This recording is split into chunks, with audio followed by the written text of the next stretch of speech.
নমস্কার, ৫টা ৫ স্পেশালে নিয়ে আমি অতনু রয়েছি আপনার সঙ্গে। তিলজলা এক রহস্য মৃত্যুর খবর ৫টা ৫ স্পেশালের প্রথমেই। তার কারণ ঘরের দরজা ভিতর থেকে বন্ধ, ঘরের মধ্যে ঝুলন্ত দেহ এবং যে তরুণীর দেহ উদ্ধার তার সঙ্গে একজন লিভিং পার্টনার ছিলেন বলে জানাচ্ছেন অন্যরা, কিন্তু লিভিং পার্টনারের হদিশ মিলছে না। তরুণী বারে কাজ করতেন। ফরেন্সিক রয়েছে নমুনা সংগ্রহের জন্য ঘটনাস্থলে। ইতিমধ্যে তরুণীর দেহ বার করে নিয়ে যাওয়া হচ্ছে। আমার সঙ্গে অর্পিতা রয়েছেন ঘটনাস্থল থেকে। অর্পিতা, একটু জানতে চাইবো, আমরা কি জানতে পারছি এখনো পর্যন্ত প্রথম কারা দেখেন এই দেহ, কিভাবে উদ্ধার হলো এবং এই তরুণীর আইডেন্টিটি, পরিচয় কি?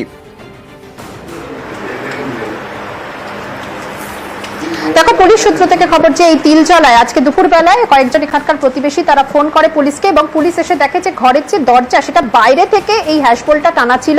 প্রতিবেশীরা ডাকাডাকি করে বা পরিচিতরা ডাকাডাকি করে কোনো সারা শব্দ না পাওয়ায় তারাই খোলে এবং তাদের যে বয়ান অনুসারে পুলিশ জানাচ্ছে যে দেহটি ঝুলন্ত অবস্থায় ছিল তারাই দেহটি নামায়। পুলিশ আসার পরে দেখে যে একটি চেয়ার রয়েছে এবং গলায় ফাঁস লাগানো অবস্থায় রয়েছে এই তরুণী। সেই তরুণীর দেহ কিন্তু ইতিমধ্যেই উদ্ধার হয়েছে। তরুণী নেপালের বাসিন্দা, ২৪ থেকে ২৫ বছর বয়স। তবে তার আধার কার্ড বা অন্যান্য যে ডকুমেন্ট সেটা কিন্তু সার্চ করার তারা প্রসিডিওর তারা চালাচ্ছেন। তার কারণ এই তরুণীর তিনি একজন যুবকের সাথে তিনি থাকতেন এবং লিভ ইন সম্পর্কে তিনি ছিলেন গত ৮ মাস ধরে। এই যে পিকনিক গার্ডেন্সের যে ফ্ল্যাটটি তার যে রয়েছে, যেটি কিনা তিলজলা এলাকায়, সেটিও কিন্তু ৮ মাস ধরে তিনি এখানে ভাড়া ছিলেন। ফলে বিশেষ কারোর সাথে তিনি মেলামেশা করতেন না। কিন্তু এই ঘটনার পরে ওই যুবক বেপাত্তা, এমনকি তার মোবাইল ফোন সুইচ অফ। ইতিমধ্যেই ফরেন্সিক টিম ঘটনাস্থলে তারা পরিদর্শন করে ৩টি মোবাইল তারা বাজেয়াপ্ত করেছে। সেখানে কোনো ডিলিট মেসেজ রয়েছে কিনা বা ডিলিট কোনো হোয়াটসঅ্যাপ চ্যাট রয়েছে কিনা সেটা তারা খতিয়ে দেখছে। লাস্ট কল কাকে করা হয়েছিল বা এই কয়েকদিনের যে তাদের যে সম্পর্ক বা কয়েক মাসের যে তাদের সম্পর্ক, সেই সম্পর্কে কোনো রকম কোনো অবনতি হয়েছিল কিনা বা কোনো তৃতীয় ব্যক্তির কোনো আগমন হয়েছিল কিনা, সেই সব সম্পর্কিত কিন্তু তথ্য পুলিশ খতিয়ে দেখতে চাইছে। সেই কারণেই ৩টি কিন্তু ইতিমধ্যে মোবাইল ফোন বাজেয়াপ্ত করেছে পুলিশ আধিকারিকরা এবং ফরেন্সিকে সেগুলো পাঠানো হয়েছে। পাশাপাশি ঘরে একাধিক সেখানে কিন্তু সিগারেটের প্যাকেট উদ্ধার হয়েছে, বেশ কিছু চকলেটের প্যাকেট সেটাও কিন্তু উদ্ধার হয়েছে।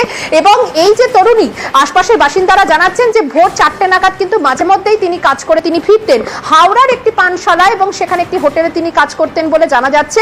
এবং তিনি নেপালের বাসিন্দা। ইতিমধ্যে ঘর থেকে একটি মোবাইল নাম্বার উদ্ধার করেছে পুলিশ। সেই মোবাইল নাম্বারে ফোন করে পরিবারের লোককে তারা খবর দিয়েছেন সম্ভবত আগামীকালই পরিবার এখানে এসে পৌঁছাবে এবং দেহটি ময়নাতদন্তের জন্য পাঠানো হবে আগামীকাল। ইতিমধ্যেই ঘর থেকে দেহটি উদ্ধার করা হয়েছে। কিন্তু এখানেই কয়েকটা প্রশ্ন রয়েছে।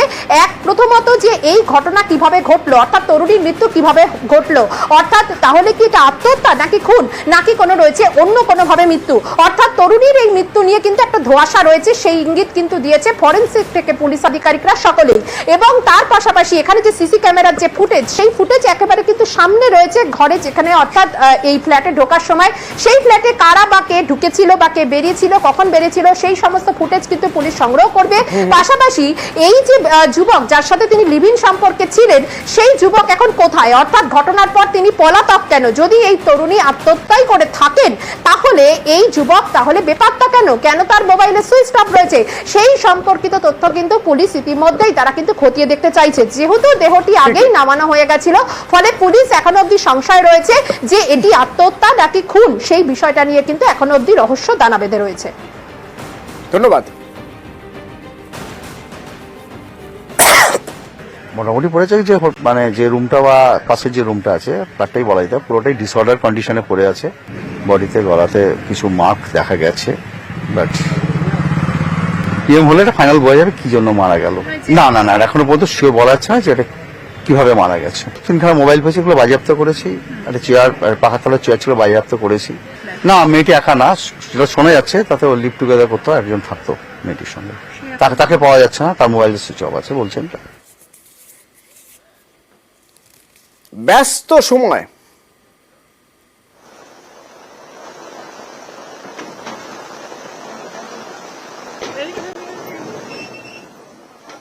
ব্যস্ত সময়, একদম অফিস টাইম বলতে যা বোঝায়। তার উপর স্কুলের বাস যাচ্ছে, স্কুলের গাড়ি যাচ্ছে, সবারই তারা।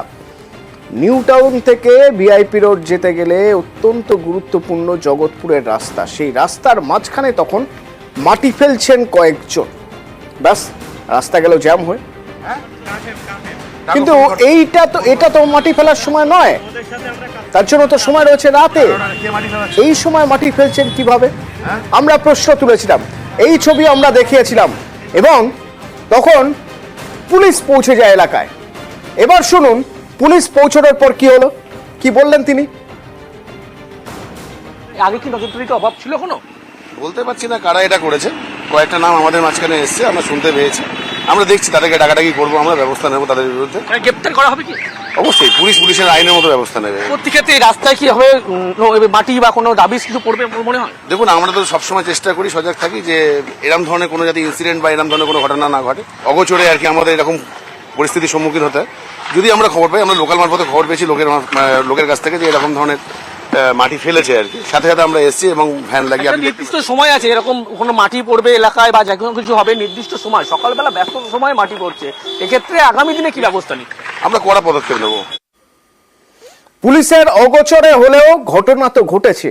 দিনের বেলায় অফিস টাইমে মানুষ জেরবার হয়ে পড়েছেন। আমরা এই খবর দেখাই, আজ সকালে এই খবর দেখানোর কিছুক্ষণের মধ্যেই কাজ বন্ধ, রাস্তা সাফ।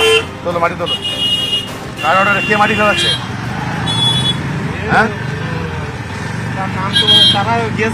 কারা গেছে নাম বলো, কারা গেছে, কোন ভ্যানেলারা গেছে? ধন্যবাদ জানাই আপনাদেরকে, আপনারা খবর করেছেন বলেই পুলিশ তৎপরতা হয়ে সঙ্গে সঙ্গে এগুলো পরিষ্কার করে দিয়েছে। বাজারটা রয়েছে, বাজার এখানে খুব অসুবিধা, ওখানেও একটু ব্যবস্থা নেন আপনারা যাতে পাবলিকের যাতায়াতের সুবিধা হয়। পুলিশ যদি এরকম সঠিকভাবে কাজ করে অবশ্যই যানজট কমবে। প্রথমত নিউজ 18 বাংলাকে ধন্যবাদ জানাই এই খবরটা হাইলাইট করার জন্য, দেখানোর জন্য। আর খালপাটটা পরিষ্কার হোক, আমরা সাধারণ মানুষ চাই। প্রচণ্ড স্কুল টাইমে যেভাবে গাড়ি ঘোড়া জ্যাম হচ্ছে, ছাত্রদের স্কুলে পৌঁছতে দেরি হচ্ছে, সাধারণ মানুষের খুব হ্যারাসমেন্ট হচ্ছে, আর এটা পরিষ্কার হলে খুব ভালো হয়। পরিষ্কার তো হয়েছে, কতদিন পরিষ্কার থাকবে?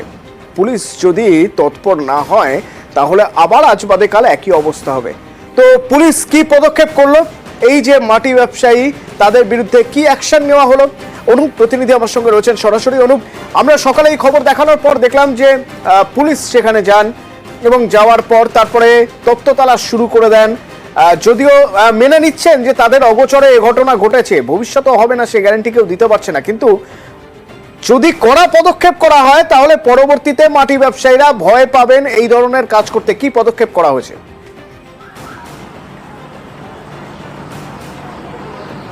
নিউজ 18 বাংলার খবরের জেরেই খবর যখন আমরা সকাল থেকে লাগাতার সম্প্রচার করি, পরবর্তী ক্ষেত্রে পুলিশের পক্ষ থেকে কিন্তু কঠোর ব্যবস্থা নেওয়া হয়। পুলিশের পক্ষ থেকে প্রথমে সেখান থেকে মাটি যে সরানোর কাজ, সেই কাজ যেমন তারা শুরু করে এবং যে সমস্ত অসাধু ব্যবসায়ী যারা একেবারে মাটি ব্যবসায়ী থেকে শুরু করে যারা এই ঘটনা ঘটাচ্ছিল তাদের বিরুদ্ধে কিন্তু ব্যবস্থা নেওয়ার আশ্বাস দিয়েছিল। পরবর্তী ক্ষেত্রে দেখা গেল পুলিশের পক্ষ থেকে যে অসাধু মাটি ব্যবসায়ী সুকুমার হালদার, তাকে যেমন গ্রেপ্তার করা হয়েছে, এছাড়া আরো বেশ কিছু মাটি ব্যবসায়ীর নাম কিন্তু ইতিমধ্যেই পুলিশের কাছে সংগ্রহ করেছে তারা, এবং সেখানে গিয়েও কিন্তু নাম পেয়েছে। পরবর্তী ক্ষেত্রে তাদের বিরুদ্ধে ব্যবস্থা, অর্থাৎ যাদের নাম, যারা এখানে মাটির অসাধুভাবে মাটির ব্যবসা করে, যে টাইমে সেখানে মাটি বা রাস্তায় কোনোভাবে এইভাবে মাটি ফেলা যায় না, তাদের বিরুদ্ধে কিন্তু আবার ব্যবস্থা নেবে। অর্থাৎ যে মূল পান্ডা ছিল একজন সুকুমার হালদার, তাকে পুলিশের পক্ষ থেকে গ্রেপ্তার করা হয়েছে। আরো 3 জনের নাম কিন্তু ইতিমধ্যে পুলিশের কাছে উঠে এসেছে, তাদের বিরুদ্ধেও ব্যবস্থা নেওয়া হবে, গ্রেপ্তার করা হবে। পুলিশের পক্ষ থেকে ইতিমধ্যে স্বতঃস্ফূর্ত মামলা রুজু করা হয়েছে, কারণ সকাল থেকে এই খবর নিউজ 18 বাংলায় যখন লাগাতার সম্প্রচার করা হয় তারপরেই কিন্তু পুলিশের পক্ষ থেকে নিউ টাউন থানার পুলিশ তারা একেবারে রাস্তায় নামে এবং সেখানে যে সমস্ত রাস্তায় মাটি পড়েছিল সেইগুলো সরানোর উদ্যোগ নেয়। পরবর্তী ক্ষেত্রে পুলিশ ইতিমধ্যে সুকুমার হালদার যে অসাধু মাটি ব্যবসায়ী তাকে গ্রেপ্তার করেছে। এছাড়া আরো 3 থেকে 4 জন বাবু, অন্যদিকে দুলাল নামে আর দ্বিতীয় মাটি ব্যবসায়ীর নাম কিন্তু ইতিমধ্যেই উঠে এসছে, তাদের বিরুদ্ধে ইতিমধ্যে ব্যবস্থা নেওয়া হবে এমনটা আশ্বস্ত যেমন করা হচ্ছে। পুলিশের পক্ষ থেকে বলা হচ্ছে পরবর্তী ক্ষেত্রে যাতে আগামীকাল থেকে কোনোভাবেই রাস্তার উপরে মাটি না ফেলা হয়, এই ব্যস্ততম সময় সেদিকে নজরদারি থাকবে, নজরদারি চলবে। এবং পুলিশের পক্ষ থেকে এলাকার মানুষজন তাদেরকেও আশ্বস্ত করা হচ্ছে যাতে যানজট না হয়, ব্যস্ত সময়ে মাটি না ফেলা হয়, সেদিকে তারা যেমন নজর রাখবে এবং এলাকার মানুষ যদি খবর পায় তারাও যেন পুলিশকে গোটা বিষয়টি জানা বলে এমনটা সমন্বয়টা যদি ঠিকঠাক থাকে এলাকার মানুষের সঙ্গে পুলিশের, এবং যদি পুলিশকে খবর দেওয়ার সঙ্গে সঙ্গে পুলিশ অ্যাকশন নেয় তাহলে এই ধরনের ঘটনা দ্বিতীয়বার ঘটবে না। তো আলো ঝলমলে স্টুডিও পাড়ার ছবি দেখাবো আপনাদের, তার কারণ 2 দিন ধরে যেখানে স্তব্ধতা বিরাজ করছিল, আজ সকাল থেকে সেখানে আবার চিৎকার চেঁচামেচি হই হই, কাজ চলছে পুরো দমে। কেমন চলছে কাজ দেখাবো বিরতির পর, সঙ্গে থাকুন।